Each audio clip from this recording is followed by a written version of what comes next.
హోటల్ని ఎందుకు కొట్టారమ్మా?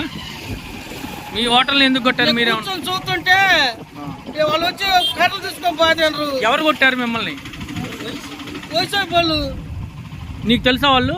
వాళ్ళు తలగుట్టలు చుట్టుకొని కొత్త వాళ్ళు అండి. వాళ్ళు కొత్త వాళ్ళు కర్రలు తీసుకొని వచ్చి బాతుంటే ఆనమయ్య కొట్టకాకన్నా కూడా కొడుతుండ్రు.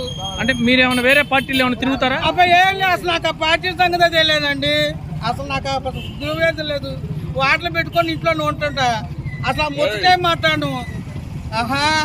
అసలు ముచ్చటే రాదు మాకు. వచ్చిన కర్రలు తీసుకుని ముక్కలు ముక్కలు బాతాను.